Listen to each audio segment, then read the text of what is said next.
So, Bhagavad Gita, chapter 3, verse 29. Prakriter guna sammuda sanjate guna karmasu tan akritsna vido mandan kritsnavin na vichalayet. Translation. Bewildered by the modes of material nature, the ignorant fully engage themselves in material activities and become attached. But the wise should not unsettle them, and through these duties are inferior due to the performer's lack of knowledge. Purport. Persons who are unknowledgeable falsely identify with gross material consciousness and are full of material designations. The body is a gift of the material nature, and one who is too much attached by the bodily consciousness is called manda, or a lazy person without understanding of spirit soul. Ignorant men think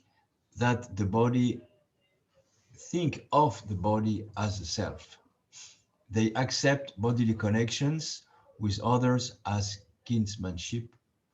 The land in which the body is obtained is their object of worship, and they consider the formalities of religious rituals to be ends in themselves. Social work, nationalism, and altruism are some of the activities for such materially designated persons. Under the spell of such designations, they are always busy in the material field. For them, spiritual realization is a myth, and so they are not interested. Those who are enlightened in spiritual life, however, should not try to agitate such materially engrossed person. Better to prosecute one's own spiritual activity silently. Such bewildered persons may be engaged in such primary moral principles of life as non-violence and similar materially benevolent work. Men who are ignorant cannot appreciate activities in Krishna consciousness, and therefore Lord Krishna advises us not to disturb them and simply waste valuable time. But the devotees of the Lord are more kind than the Lord because they understand the purpose of the Lord. Consequently, they undertake all kinds of risks, even to the point of approaching ignorant men to try to engage them in the acts of Krishna consciousness, which are absolutely necessary for the human being. Hare Krishna. Hare Krishna. So Srila Prabhupada explains to us how, although Lord Krishna is saying we shouldn't disturb the minds of people who are in the bodily platform, Prabhupada explains that the devotees of Krishna are more kind than Krishna because they understand the purpose of Krishna. So they will take the trouble, they will take the risk even to go to the materially absorbed people and try to engage them in Krishna consciousness. And this, of course, is what devotees do often when they go for Harinam Sankirtan or for book distribution. They go out into the public places and they will meet people and they will try to give them some Krishna consciousness. Try to let them hear the holy name and even try to get them to contribute donations, to purchase books and take a book and give contribution. Not that We need their money, but they need to serve Krishna. We want to give them some spiritual benefit. And if they can donate their hard-earned money for the service of Krishna, then it's for their benefit. But you can see here in the Bhagavad Gita, Lord Krishna is not encouraging that. Lord Krishna said, better not to disturb them, because often you disturb these people, they become very angry, they become upset, give you trouble. You know, we often get troubles. Sometimes it's neighbors, sometimes people of other beliefs, other faiths, other traditions. They don't like what we're doing, that we're different from them. They don't like it. They don't like anything which is a little different. They think everybody should be like them. So it's a delicate subject matter, a delicate thing to know who we can go to and who we can talk to and who we can tell about Krishna. We have to be a little careful and we have to judge. You go to people, and if they get angry quickly, if they become very offensive, then we should just immediately leave and go away.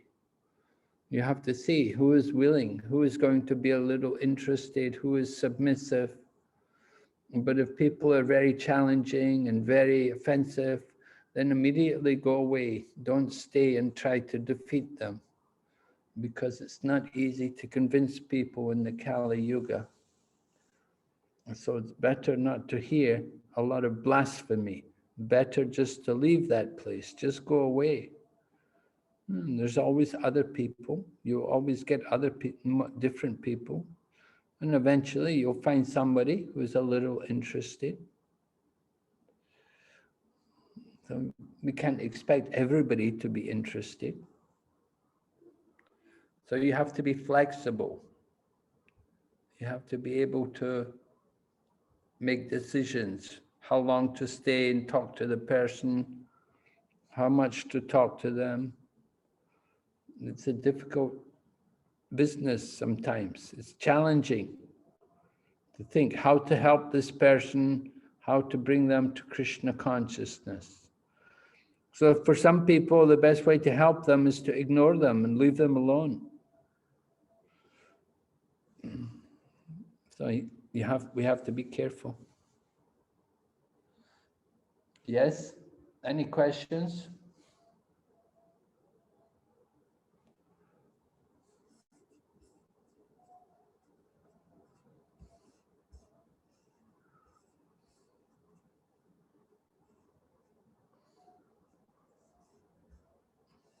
If there are no questions, Vaishnavi, you can go to the next verse. Yes, Guru Maharaj. I have a question, Gurudev. Hello, Hare Krishna. Hare Krishna, Mataji. Yeah. Yes, Can I Mataji. ask?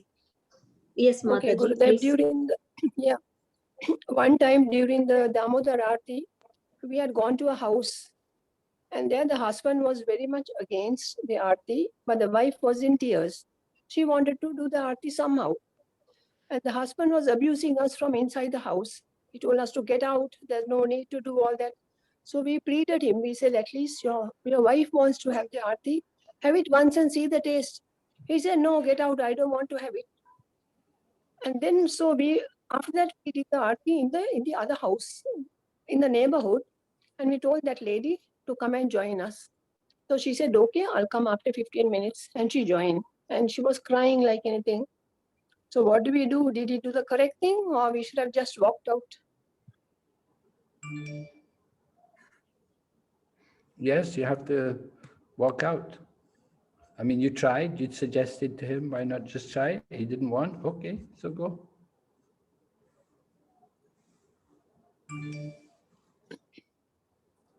Yeah, because the wife was so anxious, she walked out a little later, and then she joined us in the other house. Okay, good.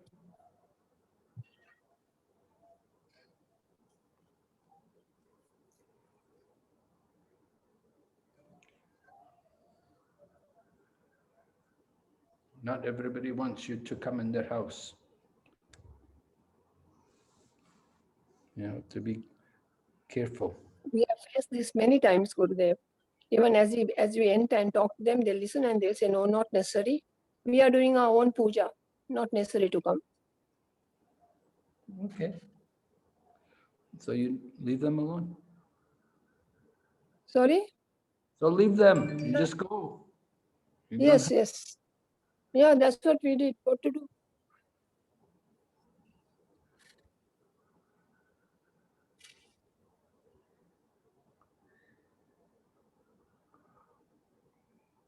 Okay, next verse.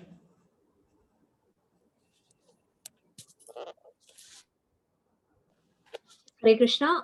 So next verse, Tanmay Prabhu, can you please read that?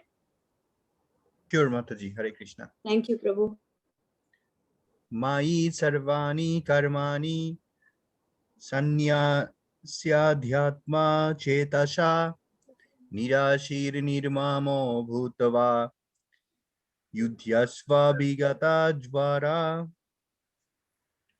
Can do it. Therefore, O Arjuna, surrendering all your works unto me, with full knowledge of me, without desires for profit, with no claims to proprietorship, and free from lethargy, fight. This verse clearly indicates the purpose of the Bhagavad Gita. The Lord instructs that one has to become fully Krishna conscious to discharge duties, as if Okay. in military Don't discipline. drop the tape, okay? Such an injunction may make things a little difficult. Nevertheless, duties must be carried out with dependence on Krishna, because that is the constitutional position of the living entity.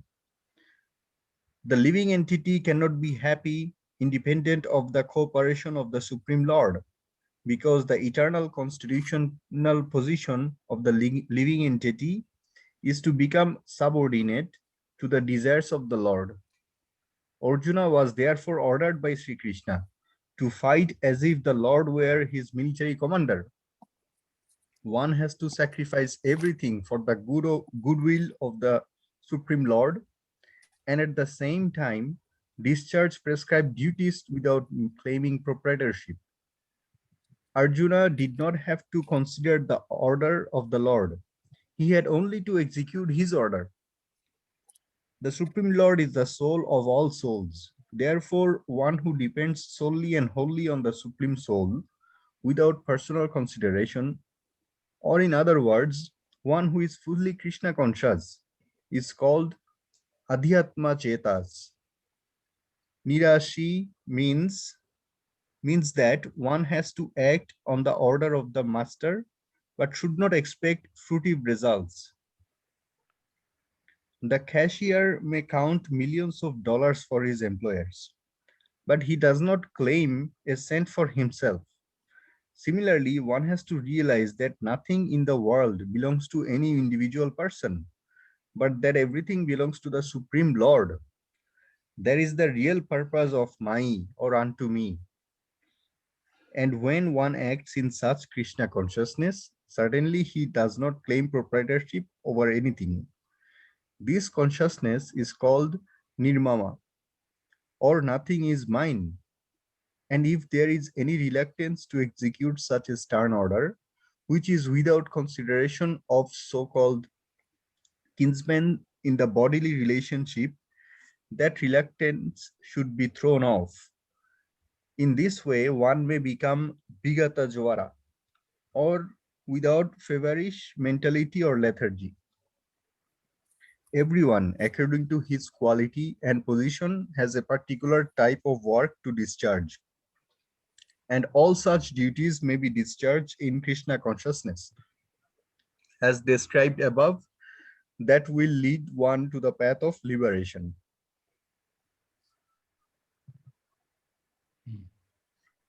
Mataji, can you please scroll down? That's all, Jai- Prabhu. Yeah. Jai Srila Prabhupada. Right.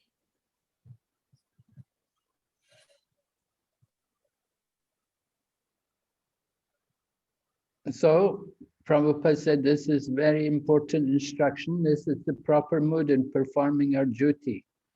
That we perform the duty, working hard, but not being attached to the result. The results are for Krishna to enjoy. So success or failure, we give the result to Krishna. Sometimes we may be lucky, sometimes we may have a good result, other times the things may not go well, we have a bad result. But we're surrendered to Krishna. We're just simply doing what we're supposed to do, performing our duty. So Arjuna has a duty to perform. He's meant to go on the battlefield. He's meant to fight. It's not he shouldn't be thinking, oh, the odds are not in our favor. We don't have a good, they have many more soldiers than us. And it's not a very good, it's not equal. He shouldn't be thinking like that. He should only think, what is his responsibility?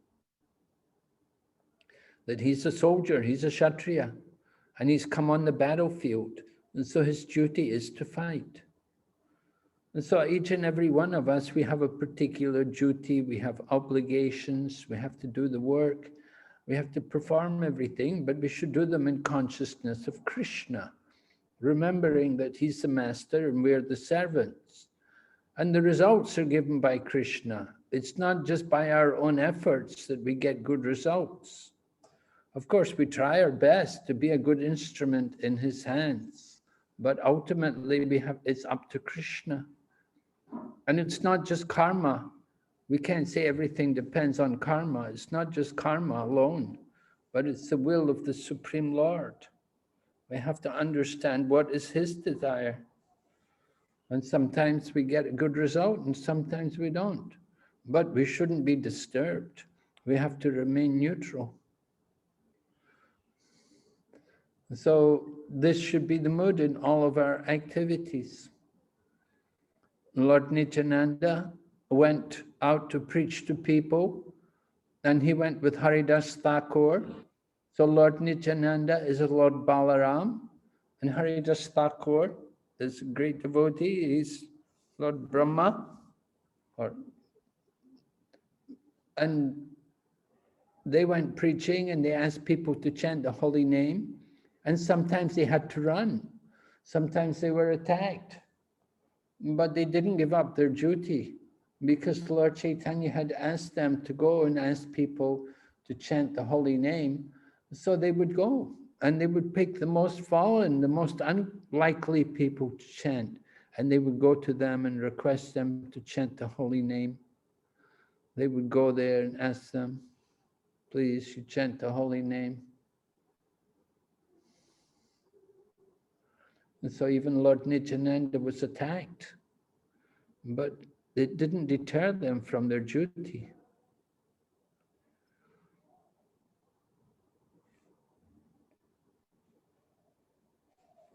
And the results, they are given by Krishna.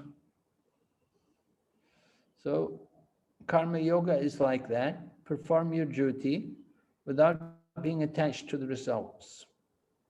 Never consider yourself to be the cause of the results of work, and never be attached to not doing your duty. So this detached mode is very difficult to obtain, of course. How to cultivate this detached mode? We have to become attached to Krishna. We have to change the attachment. Because we're very fruitive. We like to enjoy the results of work. So we think I did it, I did so many things, I got so many results, I distributed so many books, I made so many people devotees, I brought so many people to Krishna consciousness. So we want to be the enjoyer, we want to enjoy the results, but you know, we're not the cause, we're just the instrument. We're instruments in the hands of Krishna. Ultimately, it's all Krishna. Krishna said, Ishvara Parama Krishna. Lord Brahma says rather, Ishvara Parama Krishna. Krishna is the supreme controller. So we have to understand Krishna is the controller and we're just simply, we're his servants.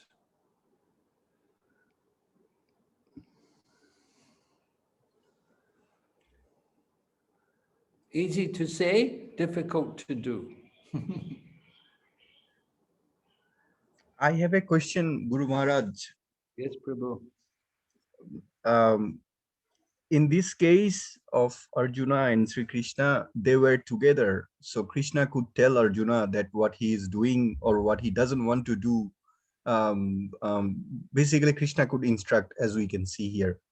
But with us, that's not really the case. Like we don't have Krishna in front of us. Maybe we do, but what I'm trying to say, we all might think that we are doing the right thing, and we might put an excuse to ourselves that this is my karma and I'm doing it because it's my karma, but it might not be the right thing, and we are not really sure if it's for Krishna consciousness. Most of our business system and the work we do are based on an environment that is not really helpful to the society or even the other animals that we can see now. So I don't think those are, it's hard for me to believe that something that is destroying the world and the poor population is actually in the Krishna consciousness, it is definitely not. But then we still convince ourselves that we are doing this as per Krishna's will. And of course, it mentions here, we know that we should use our mind and intelligence. So my question is, Guru Maharaj, like, how do we focus our mind and intelligence? If you please let us know about that. Well, we focus the mind we have to control the mind by the intelligence, and the intelligence is seated next to the soul. So you have to take direction from the soul, from the super soul there in the heart. That Krishna's in the heart. He's giving direction to us from the heart. He's telling us. So we have to be willing to hear how the heart is speaking. And to guide us, we have the scriptures are there also. So the scriptures are the words of Krishna. Although Krishna, you say Krishna is not directly with us to speak, but Krishna is here in the form of the Bhagavad Gita. Yeah. And so he's speaking to us through the Bhagavad Gita. So we have to read the Bhagavad Gita regularly, and in this way you can understand Krishna speaking to us and telling us what to do, what should be our mood, what should be our attitude. We have to, we just have to hear from Krishna. So you read the Bhagavad Gita regularly and you'll feel Krishna there speaking to you. Okay. And Thank you, Guru Maharaj. Prabhupada's purport is it's Prabhupada speaking to you. You see, even though Krishna, you may say, well, he didn't speak very much. He just spoke a few lines in Sanskrit. But Prabhupada's explaining to us in detail with the purport. So Krishna's speaking, and Prabhupada's also speaking to help us to understand everything Krishna said. So we just have to read these books and everything will be revealed to us. Right? Yes, Guru Maharaj. Yes. Prabhupada speaking, Krishna speaking. If we read these books, study the book carefully, then it will all become clear. Yes.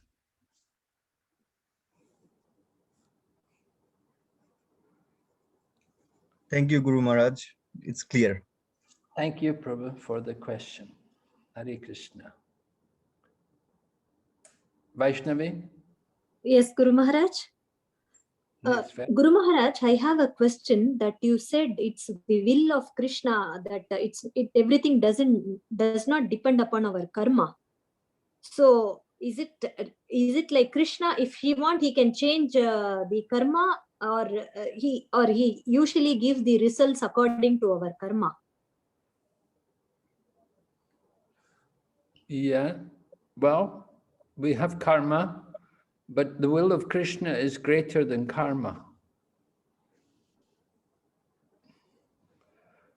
If Krishna wants to do something, he can certainly do it. It doesn't depend on our karma. Karma is not eternal. So karma can be changed.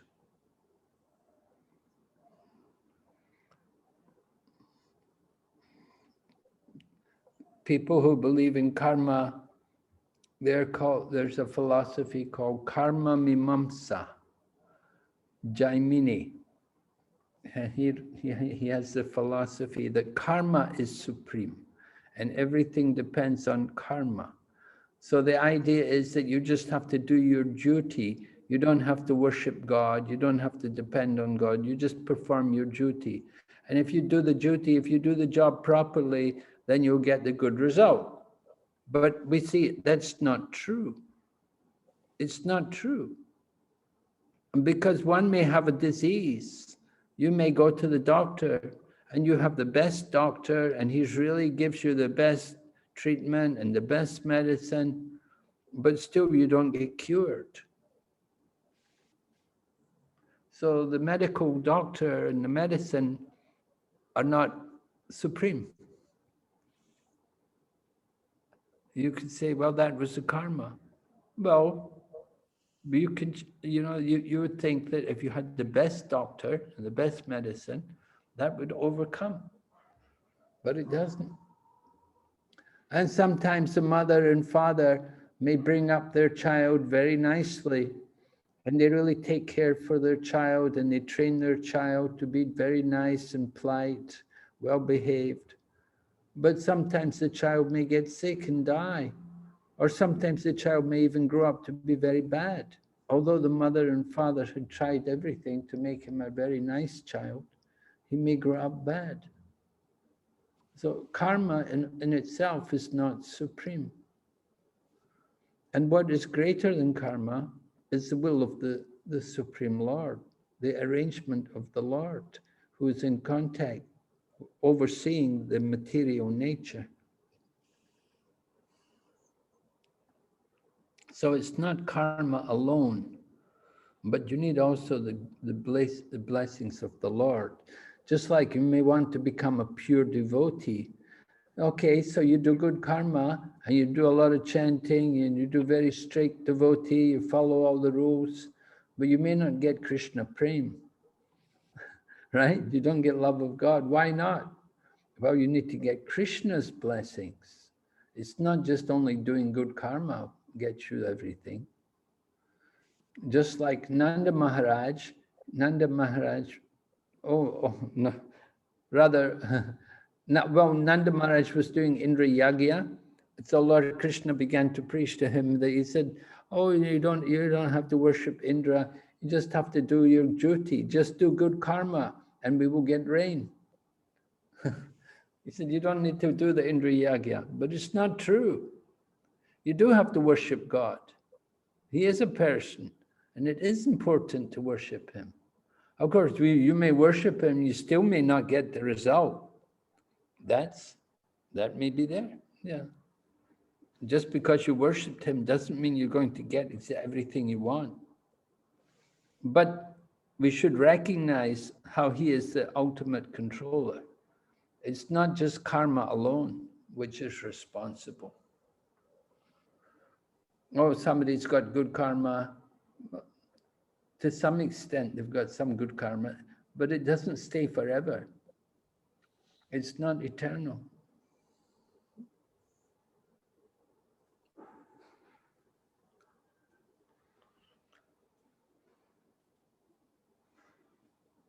Yes, Guru Maharaj.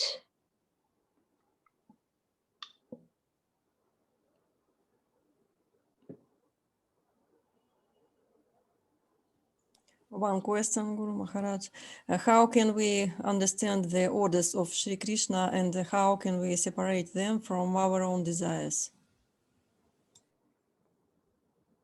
Well, the order of Sri Krishna is given here in the Bhagavad Gita.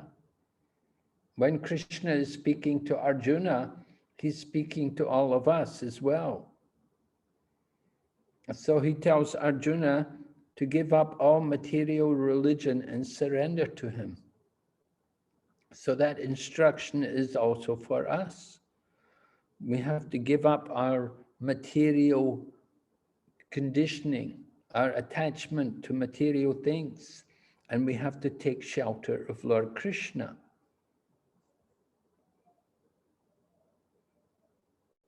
So you have to understand Lord Krishna's instruction, and our own desires are just based on the body. So whatever desires we have, you have to confirm what are your desires. That's why scripture is here. You can look in Bhagavad Gita and see if your desires are in line with the Bhagavad Gita. And then you can also consult your spiritual master, and you can consult also advanced devotees and ask them, are my desires proper or not? Material desires will be for the satisfaction of our body and senses. But desires for the service of Krishna, for the pleasure of Krishna, will satisfy the soul.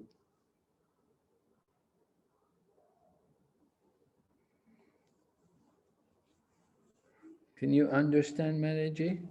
Yes, Guru Maharaj, thank you.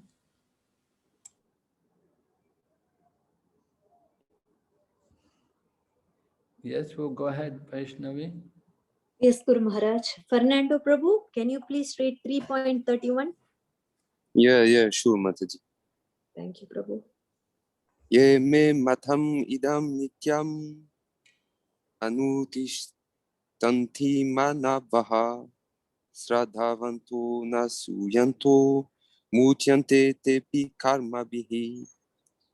Translation: those persons who execute their duties according to my injunctions and who follow this teaching faithfully without envy become free from the bondage of fruitive actions.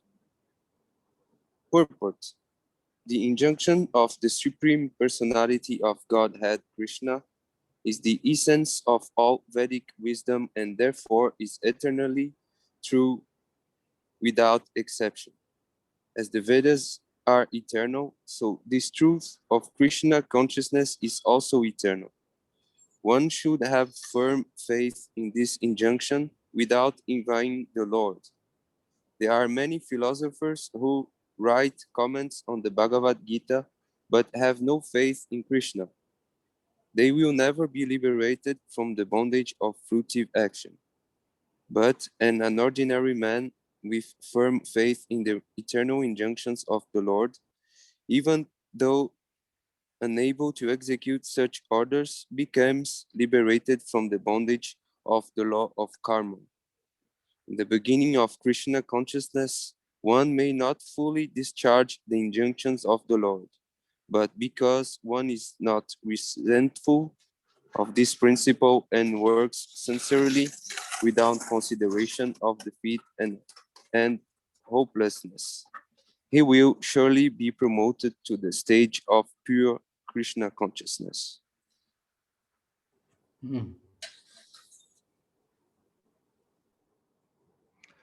So the importance of following Krishna's teaching. We have to follow Krishna's instruction. One has to know what is Krishna's instruction in order to follow it.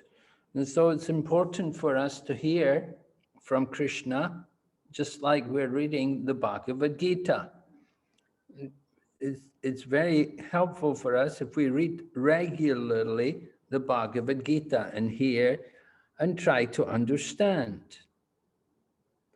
Of course, in the beginning, when we read it, we won't understand so much because we're not familiar with the topic.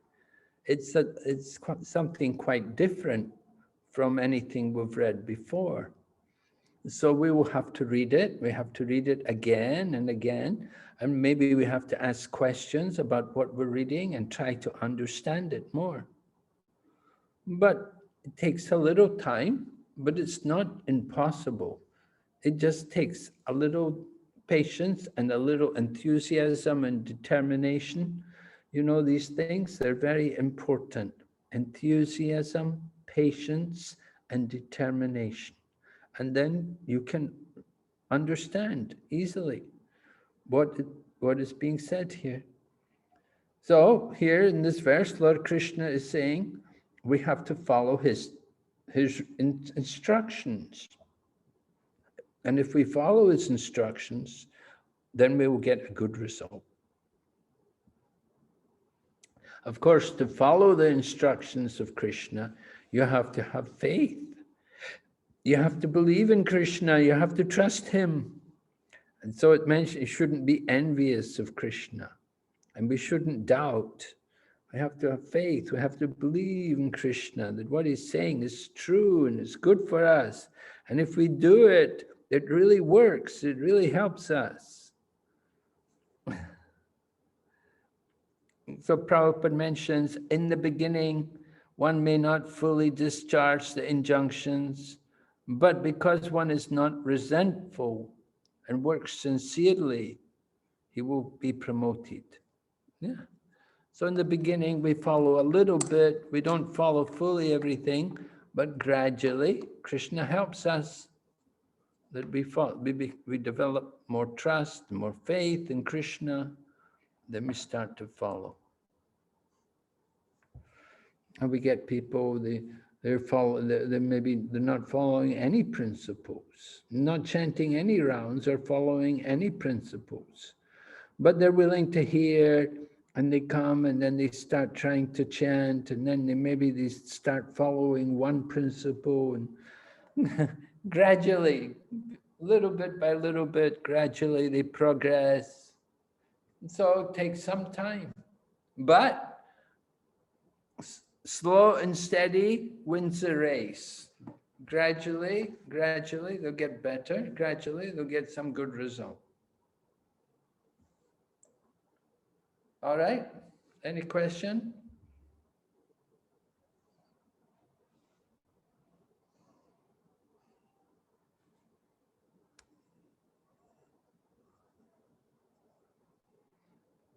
Prabhupada mentioned Krishna consciousness is eternal. That means whatever Krishna consciousness we have, we will never lose it. So we have to build it gradually, more and more. Regularly hearing and chanting, we get a little more Krishna consciousness, and a little more, gradually it builds up. So patience is required.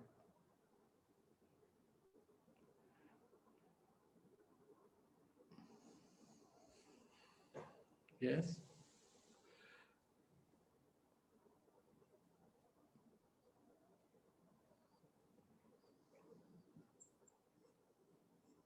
Guru Maharaj, regarding envy, we love our children, so we don't really envy them, right? We are loving our children, and if our children is getting the more things than us, we are feeling so happy. But why did we envy Krishna? Didn't we think, did not we love him more, or we thought we are separate from Krishna? And just sometimes I fear, after developing Krishna conscious, will we again envy Krishna and come back again, fall down again? Yes. So why do we envy Krishna? As you said, somebody has something more than us. So, that makes it's a bit hard for us. Someone's, they always beat us. We're always behind them. We're never able to do better than them. So Krishna has everything. He's Bhagavan. He has the most money. He's the best looking, and he's the most knowledgeable, and he's the strongest, and he's the most famous. And at the same time, he's not attached to any of it. And so we think, wow, he's really amazing. So, we have a little bit of appreciation, but there can also be some envy there. We ourselves think, well, it'd be nice to be in Krishna's position. I wish I could be in that position. I think I would like to be, Bhagavan also. Why he always has to be Bhagavan? Why can't I get to be Bhagavan sometimes? So that mentality can come up. So we have to crush it. And the way to crush it is by glorifying Krishna, by speaking good about Krishna and praising him, that Krishna is so wonderful and Krishna's my friend, right? We have to think of Krishna as our very dear friend. He's always with us. And so we should value his friendship very much. That will help us to avoid the envy, right? Yes, Guru Maharaj. Yes, Guru Maharaj. If our friend envy us, then we will feel very bad, right, Guru Maharaj? Yeah. We are doing all the good to our friend, but the friend is envying us, then we will feel bad. So I don't know if Krishna also felt so bad with us.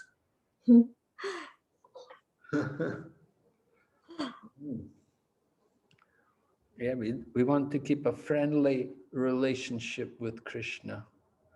Remember, whatever Krishna has, he's willing to share it with us. Krishna gives much more. What do we give to Krishna? We give very little to Krishna, but Krishna gives so much to us.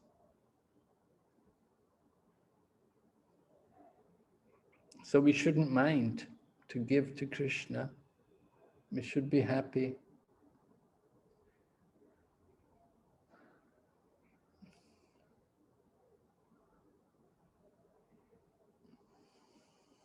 Mm-hmm.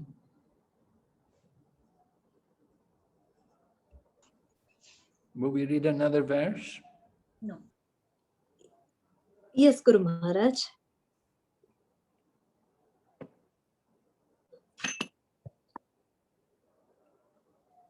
Ramya Mataji, do you want to read 3.32? Yes, Vaishnavi. Thank you, Mataji. Et vi et abhisyu yanto nanuti tati me matam sarvanyana vimudamsta vidinasam ashtasha. Translation: but those who out of envy discard this teaching and do not follow them regularly are to be considered bereft of all knowledge, befooled and ruined in their endeavor for perfection. Perfect. The flaw of not being Krishna consciousness is clearly stated herein. As there is punishment for disobedience to the order of Supreme Executive Head, so there is certainly punishment for disobedience to the order of the Supreme Personality of Godhead. A disobedient person, however great he may be, he is ignorant of his own self and of the Supreme Brahman. Paramatma and the personality of Godhead, due to their vacant heart, therefore, there is no hope of perfection of life for him. Hare Krishna.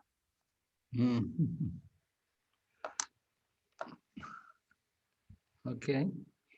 So we heard about somebody having faith and no envy. Now we hear about those people, they don't have faith and they just envy and they don't follow the teachings. So what happens to them? Well, they don't get any good result. Nothing good happens to them. They don't have any proper knowledge. They're misled, and whatever they try to do is a failure.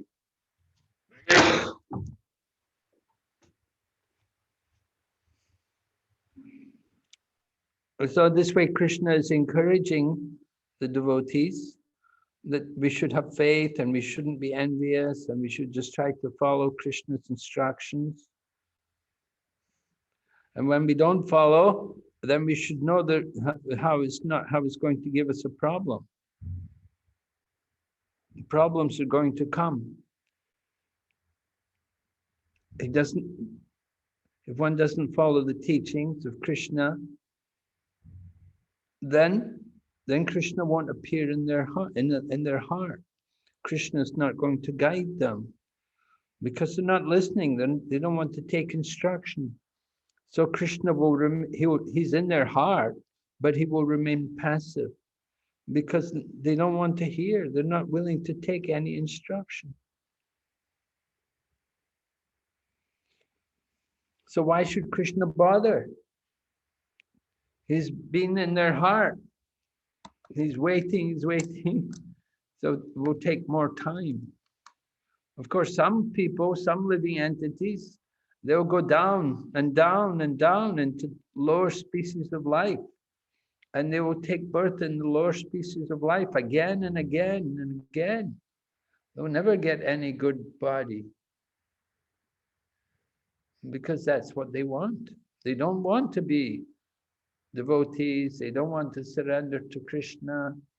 They have their own thoughts, their own plans, independent, not willing to hear from Krishna. So they don't want to hear from Krishna, so Krishna doesn't waste time with them. He just leaves them to go through the different bodies, different births, different species of life in the material world.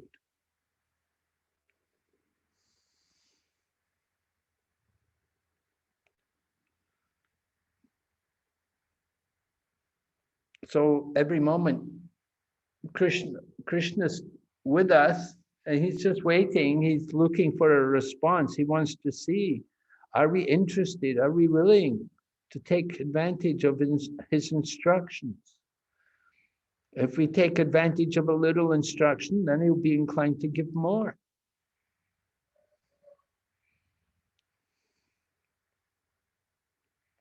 But for those people who are atheistic, who have no faith, they're just envious. It's all just envy. They don't want to accept that there's anyone above them. They don't want to accept that they're controlled. So they just deny the existence of God. Anyone who is an atheist, you could say they're all envious of God. That's why they say there's no God. They don't want to admit that there is a God, and they're envious of him.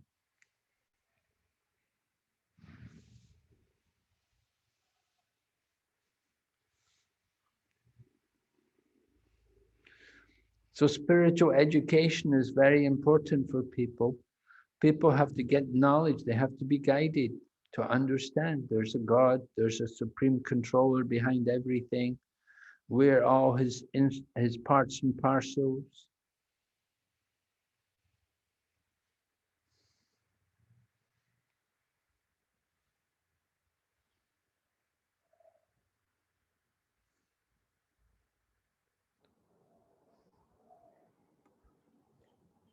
So Bhagavad Gita is beginning. In the beginning, Krishna was speaking, the main point, we're not the body, we're all souls. But these people, they don't believe in the soul. They just believe in the body. And they say, nobody ever saw the soul. You never saw the soul. They talk like that. They will deny that there's a soul. They would just say, there's only the body. In the time of death, everything is finished.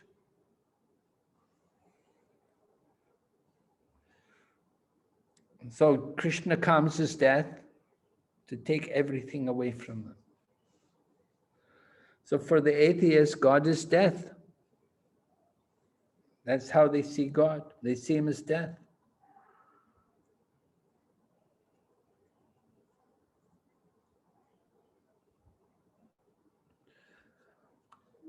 All right? Yes, Guru Maharaj. So Guru Maharaj, did we get Krishna consciousness after a lot of sufferings? Did we go to the different hells like that? And because of lot of suffering, only after a lot of sufferings we will get Krishna consciousness? Well, not necessarily. It's not necessarily true that we have to suffer to become Krishna conscious. Actually, we say originally we were all Krishna conscious. Originally we were all Krishna conscious, but somehow we forgot or we turned away from Krishna. We turned away because we became attracted to the material energy. And because we've become attracted to the temporary material energy, that's why we're suffering. So we have to again revive our Krishna consciousness.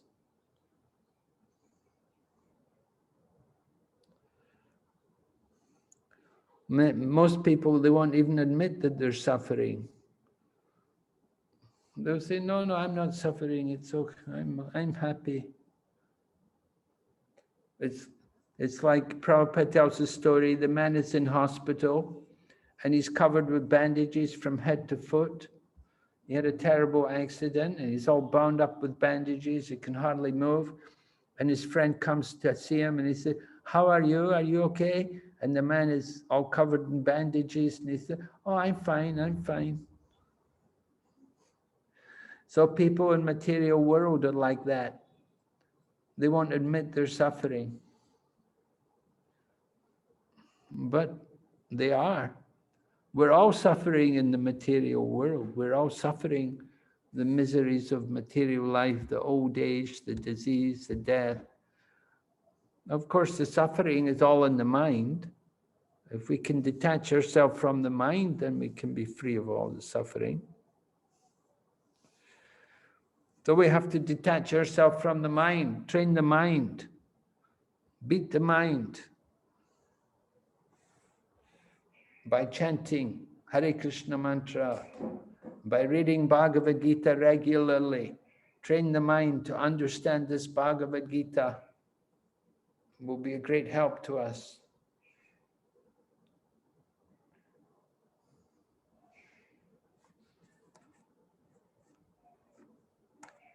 Yes? Yes, Guru Maharaj.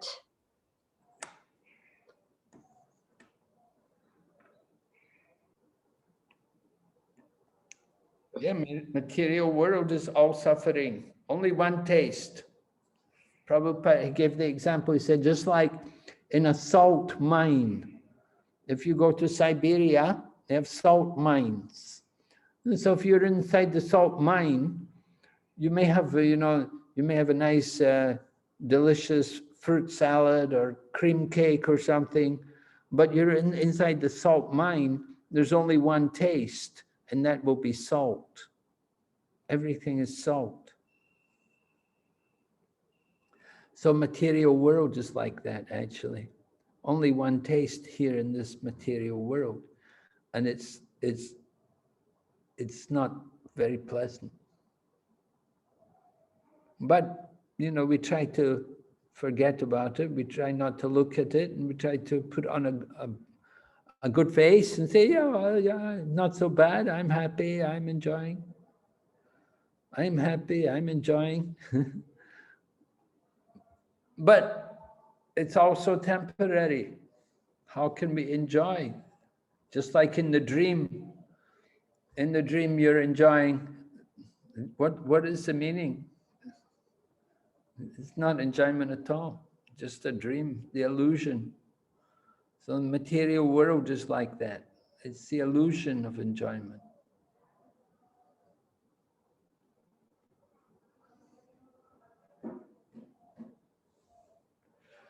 All right, let's go on. Chant Hare Krishna. Yes, Guru Maharaj.